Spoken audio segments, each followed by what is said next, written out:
So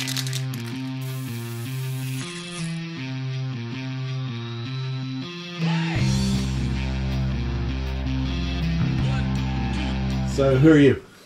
My name is Vineet, and I'm one of the co-founders and CEO of Ignite. And what does Ignite do? Ignite provides a cloud file server solution for SMEs. Essentially, SMEs are small, medium enterprises. Yeah.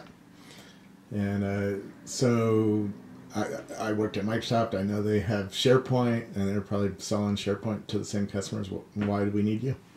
The way I see SharePoint is a great tool for an intranet. We're talking about replacing your physical file server, which is used for not just as your corporate repository, but also for file sharing within the enterprise. And we are extending that to not just sharing within the enterprise, but also outside. Mm-hmm. And furthermore, with the proliferation of mobile devices, you should be able to access your data from anywhere with any device. Yeah. All of that is neatly bundled into our solution, which becomes a core differentiator with, say, something like a SharePoint. Our target market, or our competition, is not so much SharePoint. It is your classical file server, which is, let's say, a Windows Server 2008, 2010, something of that sort. Yeah. And what is it that you sell? Is it a box that I put in my data center? Is it a cloud service like Salesforce?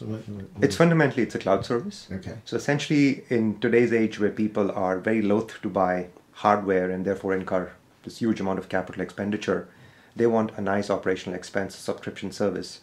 So you provision our solution neatly in the cloud, and you start seeing value in less than half an hour. Very cool. And how do you price it out?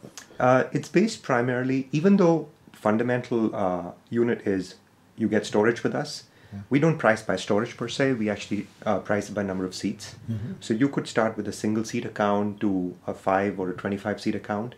And then as you go further up the food chain, you can configure the plans yourself. Very cool. And so you brought an iPad and you have a Mac, and I bet it works on Windows too. Oh, absolutely. What is it that I have to load software on each of these devices, and how does it work? So the one of the things when I